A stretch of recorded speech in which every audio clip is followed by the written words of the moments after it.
7 years ago during the 2010 general election I toured the country for I, Labour victory. When we arrived at Gedling in Nottinghamshire I was asked to meet a young activist. Her name was Bex Bailey. Bex was only 18 years old but even then had developed a reputation for being a great campaigner in the marginal seat. We held it against the odds and I've no doubt that some of that was down to the hard work of young people like Bex. We now know that just a year later, Bex claims she was raped at a Labour event by a party worker.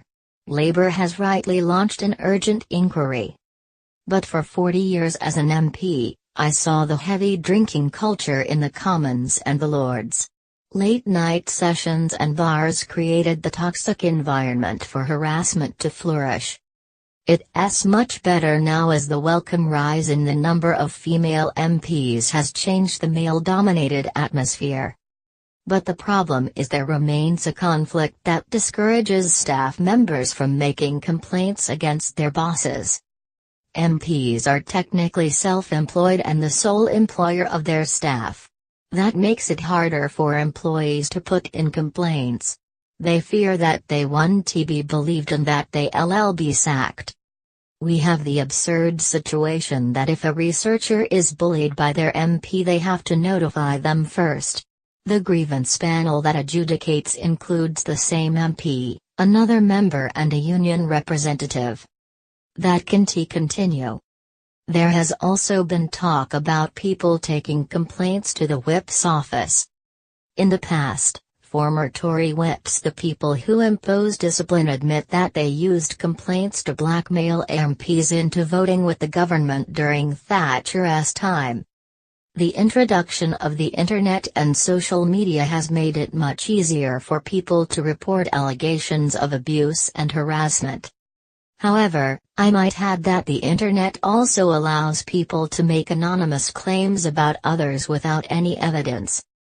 The spreadsheet of 40 Tory MPs included many who completely denied the accusations but still saw their names printed in several British newspapers just because it leaked on the internet. They were presumed guilty until proven innocent. However, when there are serious claims, they must be dealt with. But the staff of politicians need to have the confidence they will be heard and their jobs will not be threatened. Tomorrow the main party leaders will meet to seek consensus on how to fix this problem. Here's what I'd do. We should make staff directly employed by Parliament, not by MPs. The MPs could choose the people they want to work with but the House of Commons would be their employer. This would remove the conflict and act as a deterrent against bullying and harassment.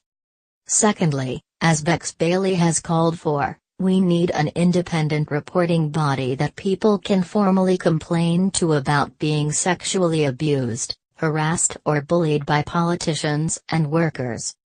By all means let political parties make their own investigations. But potential victims will find it easier to confide to an independent reporting body rather than a party. This body would then encourage the people to take their case to the police if a crime has been committed. People like Bex shouldn't feel the need to suffer in silence.